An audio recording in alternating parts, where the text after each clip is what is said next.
Join my Patreon at patreon.com/bunnytails for the full uncut reactions. Thank you for watching. Hello everyone, I'm excited to be watching more Star Trek The Original Series today. Today we're going to be watching an episode called This Side of Paradise. Before we get into today's episode, I wanted to ask you guys if you could please refrain from bringing up future episodes by name or at all, basically.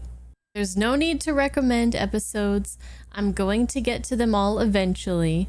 And if I'm constantly being bombarded with, this is the best episode by like 50 different people all the time, or this episode really sucks, can't wait till you get to it all the time, then I just feel like when I get to those episodes, I'm going to have an idea already instead of going in without any idea of what I'm getting into. And to me, that's not as fun.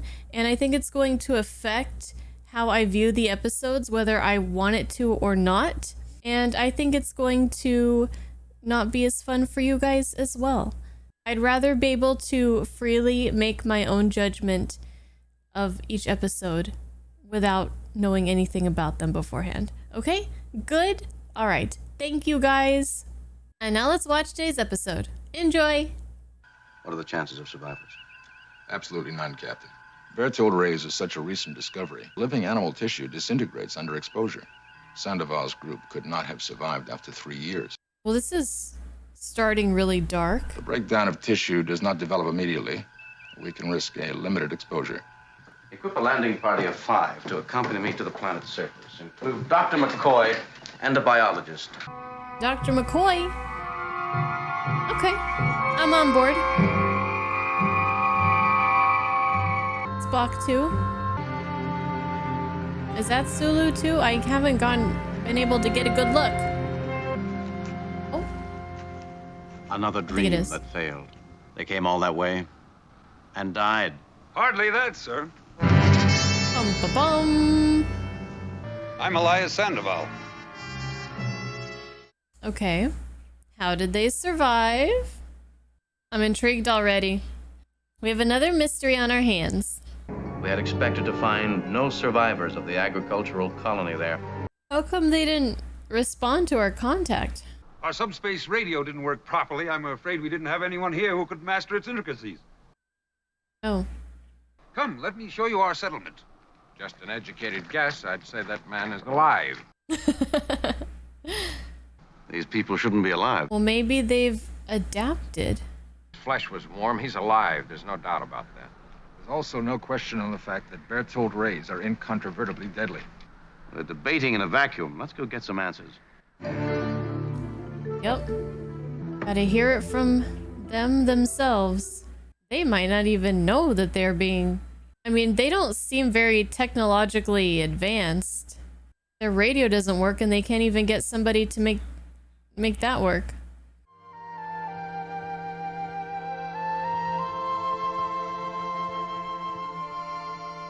Layla, What's going on here? I know, the pointy ears, they get me too. Mr. Spock and I have met before. Mr. Sandoval, we do have a mission here. Examinations, tests. By all means, make them. We have harmony here. Complete peace. It sounds nice. But what happens when we dig deep? What will we find? Does he remember her or not remember her, or he made no comment? When it comes to farms, I wouldn't know what looked right or wrong if it were 2 feet from me. Hey. Hay? Yeah, there might be hay in there. No cows. We haven't seen any animals. Okay, well, they're vegan. Did you love him? If I did, it was important only to myself. Would you like him to stay with us now? To be as one of us? What? There is no choice, Elias. He will stay. A little bit creepy. I've examined 9 men so far, varying in ages from 23 to 59. They're all in perfect condition. There seems to be a total absence of life on the planet, with the exception of the colonists themselves and various types of flora. No animals. It's a perfect world. We have a moderate climate, moderate rains all year round. Moderate exposure to deadly things. It's great. Well, I have work to attend to myself, Captain. Why don't they ask him out front? Well, sir, for an agricultural colony, they actually have very little acreage planted. There's enough to sustain a colony, but very little more. Maybe they don't need to plant more than just what they need. Sandoval's medical record 4 years ago. He registered scar tissue on his lungs. No major operations, but there was an appendectomy. But I examined that man not more than 2 hours ago, and you know what his readings were? None of that. Perfect, perfect, and perfect, just like everyone else I've examined here. Are these not the colonists? Yet your plants grow and you've survived the exposure to Berthold rays. That can be explained Please. Please do. later. No. There was always a place in here where no one could come. Only one side you'd allow them to know. He's like, I fail to see how this is important. Mr. Sandoval, within the hour, I've received orders from Starfleet Command to evacuate all personnel from this colony. Captain, it's entirely unnecessary. We're in no danger here. We've explained the Berthold rays to you and their effect. Well, obviously, they're fine. What about your animals? We're vegetarians. But you had animals. Why did all your animals die? You stress very unimportant matters. Okay. He's avoiding answering the question. I don't really have any guesses, except for the fact that these are not the colonists. They died, and these are something else. I was one of the first to find them. The spores. Spores?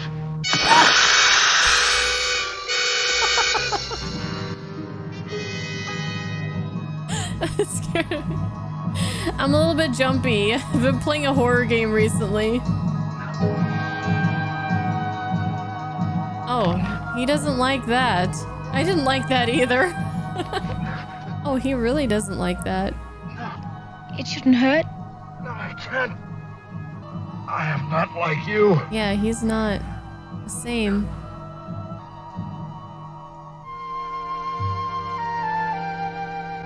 Now you belong to all of us. And we to you. There's no need to hide your inner face any longer. This is wrong. I love you. Why do they always force people to be happy? I can love you. And it's not real.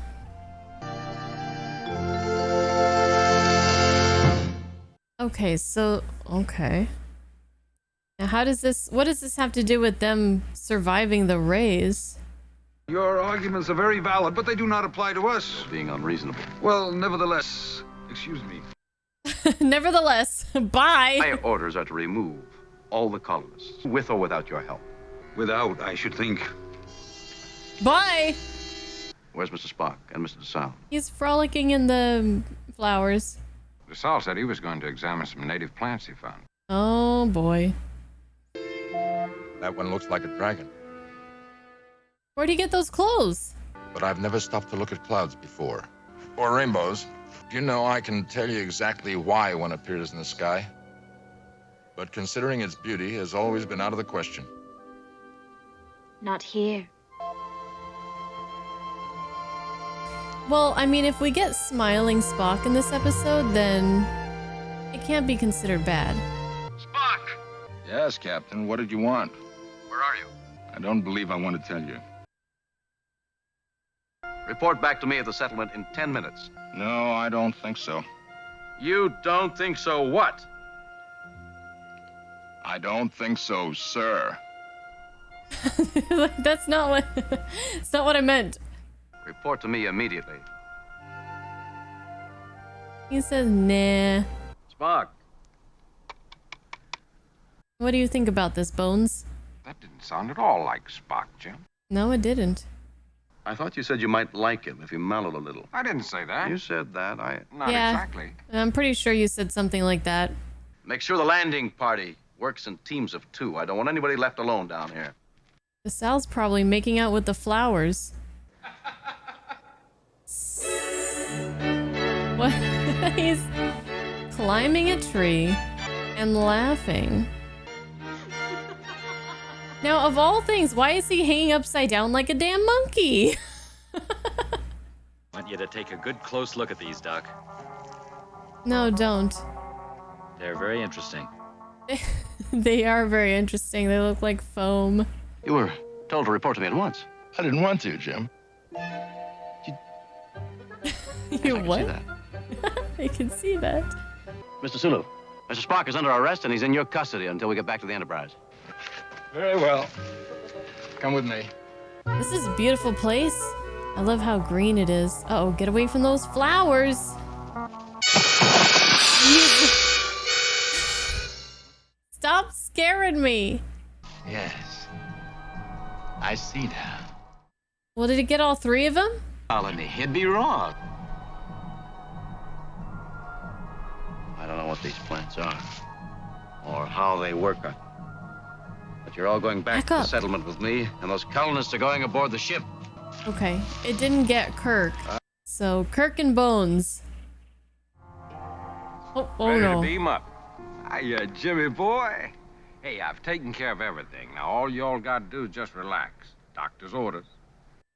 Oh, shit. Put me through to Admiral Comac at Starfleet. Oh, I'm sorry, Captain. I can't do that. How? She's on the ship.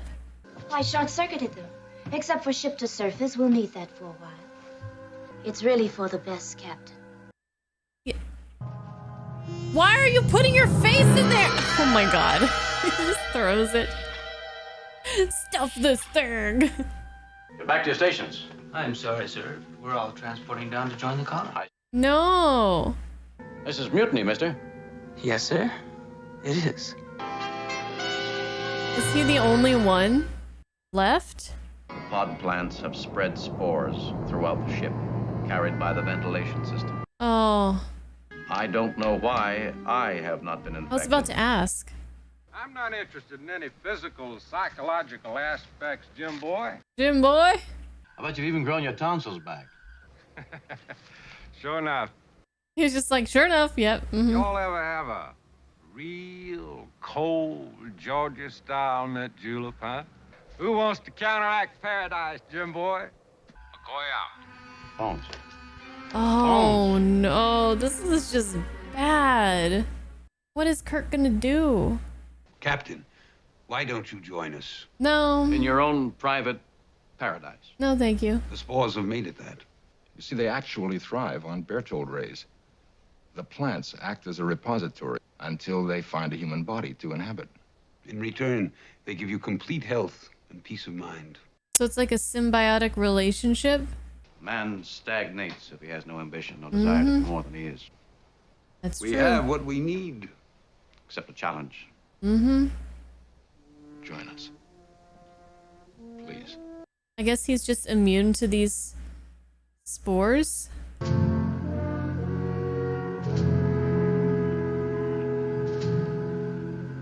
He is absolutely alone. Engineering. Scotty? Not even Scotty. No Bones. No Spock. Captain without a crew. Even with automatic controls, I cannot pilot her alone. In effect, I am marooned. Oh man, he can't even leave. I'm beginning to realize just how big this ship really is. How quiet. I don't know how to get my crew back. I don't know what I can offer against Paradise. Perfection. paradise. Mm-mm-mm.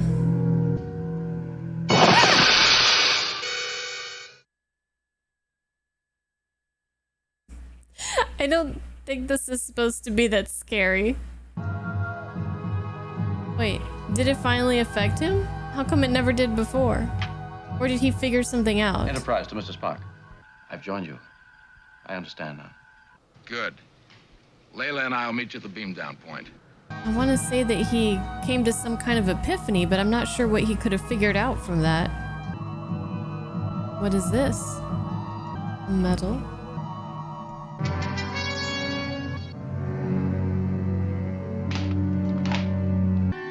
So he's beaming down some items. No. No. I He's fighting it. leave. Emotions. Violent emotions. Needs anger. So maybe he's able to fight it because he had so much anger built up of losing his whole crew and being stuck here and... I think I've discovered the answer. Mr. Spock is much stronger than the ordinary human being. Aroused, his great physical strength could kill, but it's a risk I'll have to take. Enterprise to Mr. Spock. Kirk versus Spock? The fight of the century? Why don't you beam up now? Just a moment. Is Spock the only one he can, contact? Like, maybe he should try this little experiment with somebody who's less strong physically. All right, you mutinous, disloyal, computerized half-breed. Ooh. Half-breed. Shit. I don't understand. Of course you don't understand. You don't have the brains to understand. All you have is printed circuits. Your father was a computer, like his son. An ambassador from a planet of traitors. The Vulcan never lived who had an ounce of integrity. Ooh. Please don't. You're a traitor from a race of traitors. And you've got the gall to make love to that girl.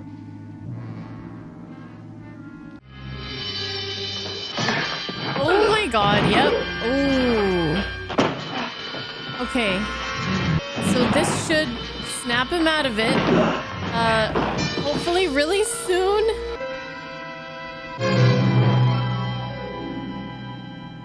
Had enough? You did that to me deliberately. It was painful. In more ways than one. They're gone. Oh, they're gone. I don't belong anymore. I had to make you angry enough to shake off their influence. That's the answer, Mr. Spock. Let's get to work. Captain, striking a fellow officer is a court-martial offense. We don't have to worry about that right now. Well, if we're both in the brig, who's going to build the subsonic transmitter? That is quite logical, Captain. He's back. Okay. Whew. Good. Enterprise? Enterprise. Enterprise, Spock here. Now, does he have any lingering feelings left over? Can I come aboard? I'll be back shortly, Captain. Why does he want to talk to her? Is he gonna try to piss her off? Or is he just gonna apologize? Or... You're no longer with us, are you? Nope. I felt something was wrong. But come back with me, please. Oh. Well, maybe this pain, this sadness... I love you. Will get the spores out. I have a responsibility to this ship, to that man on the bridge. Romance. Romance wins. I am what I am, Layla. I have lost you, haven't I? Well, you cheated to get him. You cheated. I've lost all of it. The spores. They're gone? I've lost them too. And this is for my good? I feel You never told sad me for if you had her. another name, Mr. Spock. You couldn't pronounce it. You couldn't pronounce it. Oh, wow. I don't know why I love that so much. You couldn't pronounce it. Yes, of course. It'll be more of a sensation of feeling it. So somebody had put itching powder on their skin. Precisely. So they're gonna give them a sense of aggravation. Sorry, Giselle. What do you think you're doing? Yep, everyone's agitated. Oh, man.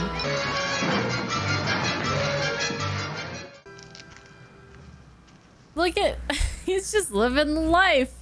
He's got his mint julep. I've been thinking about what sort of work I could assign you to. We don't need you, not as a doctor. Oh, no? Well, everybody's perfectly healthy. Not for I'd long. like to see just how fast I can put you in a hospital. It would be awful if all the 3 years of the exposure to the rays, like, all kind of like catch up to them at once and they all die. But I don't think that's gonna happen. That would be way too dark. We've done nothing here. No accomplishment, no progress. 3 years wasted. After you've cleared at the starbase, you could be relocated. I think we'd like to get some work done. The work we started out to do. Sandoval wishes to speak to you. Put him on the speaker. Good job, Kirk. Start making preparations, Mr. Sandoval. We'll begin transporting your people aboard as soon as more of our crew checks in. Interesting episode. Well, that's the second time man's been thrown out of paradise. No, Bones. This time we walked out on our own. Maybe we weren't meant for paradise. Maybe we were meant to fight our way through. We haven't heard much from you about Omicron Ceti 3, Mr. Spock. I have little to say about it, Captain, except that for the first time in my life, I was happy.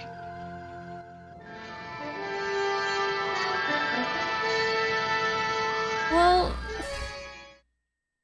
that's kind of sad that was taken away from him for the first time in his life. I believe I did quite like that episode. We got to see Spock acting very out of character.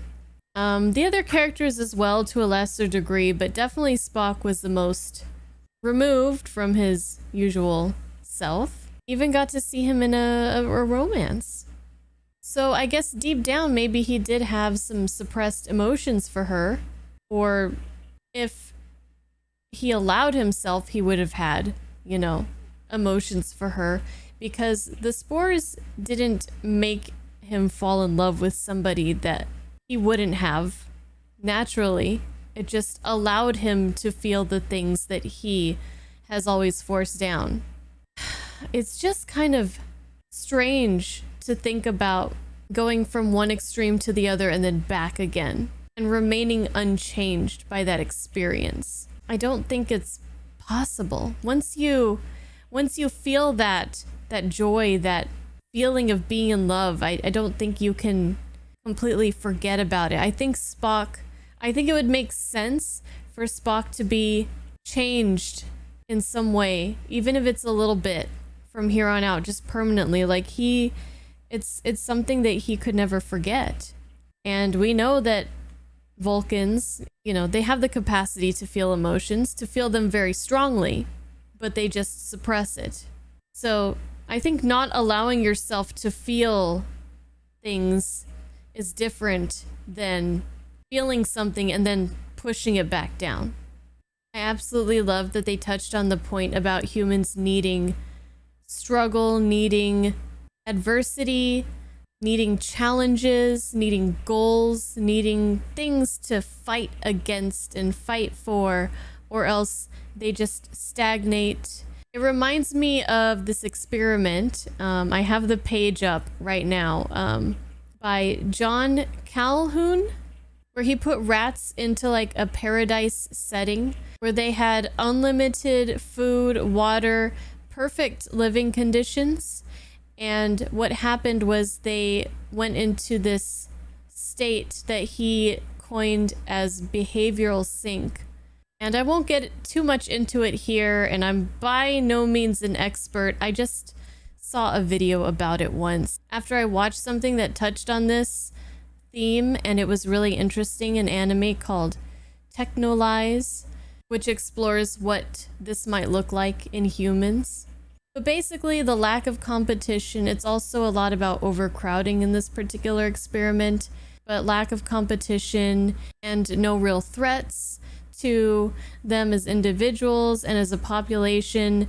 They started to breed less.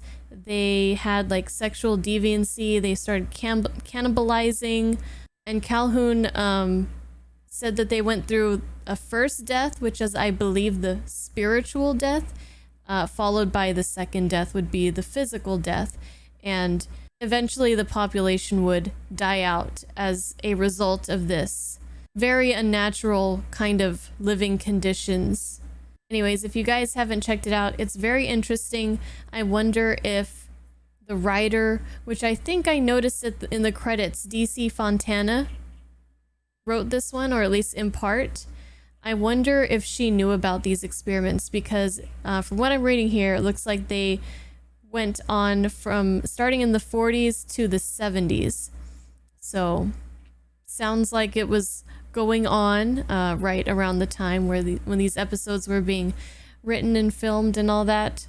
So yeah, definitely when Kirk was talking about how this paradise, this utopia, this perfect lifestyle,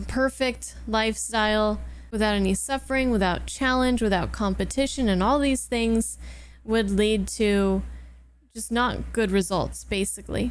No progress, no dreams of bigger and better things, no advancement, just stagnation, and then eventual breakdown of society and demise. It makes you kind of wonder if this could ever happen this way in humans as it did with the rats. And has that process already begun in some populations, even in our own? Well, I'm not sure what you guys were expecting that this post-episode talk was gonna go like, but I'm guessing this isn't what you were predicting. I guess there's one more thing I can say about the episode, was you really got a sense of how important not only the whole crew is, but specifically Spock and McCoy, not only to running of the ship and the crew itself, but to Kirk personally, as friends, as advisors, as people who cooperate with him and work with him to solve problems when he didn't have them for that purpose. I really felt the void, the emptiness that he was probably feeling. It felt really lonely, and I felt lost, just like Kirk did. Like, what are we gonna do all by ourselves? Kirk is a strong leader, good with people, professional, good problem solver, quick thinking, all these things, but he can only go so far on his own merits. He has to have an excellent crew and excellent advisors at his side in order to complete his missions. And I think this episode did a really good job to show just how important everybody is. And I like how it really made sense how Kirk was able to counteract the effect of the spores, or, you know, get rid of them, not because he's Captain Kirk and he's special, but because they really made a good explanation for it. They don't always have good explanations for everything that happens in this show, and I really appreciated the fact that they kind of built up, you know, he's angry, he's alone, everybody's gone, everybody's against him, and that really makes him feel really mad that this situation is happening to him and that he can't do anything about it. He feels like there's no hope, and that would just make him so furious that that was the reason that he was the one person to be rid of the spores. So really good job. I was able to follow that one really well. I don't think that there were too many plot holes, none that I could think of right now. I'm sure you guys have some, but I thought it was really well done, and it was really well written, and yeah, that was good. I really liked that one. The more I think about it, the more I like it. Yeah, good stuff. What did you guys think? Have you guys heard of this rat experiment? Are you gonna look into it if you haven't? I feel like I'm gonna go watch some more videos about it now because it's been a while since I've thought about it. Anywho, thank you guys for watching. Hope you guys enjoyed this really strange post episode chat that we had. I guess it's probably not the first one. And I'll see you guys in the next one. Until then, take care. Bye-bye.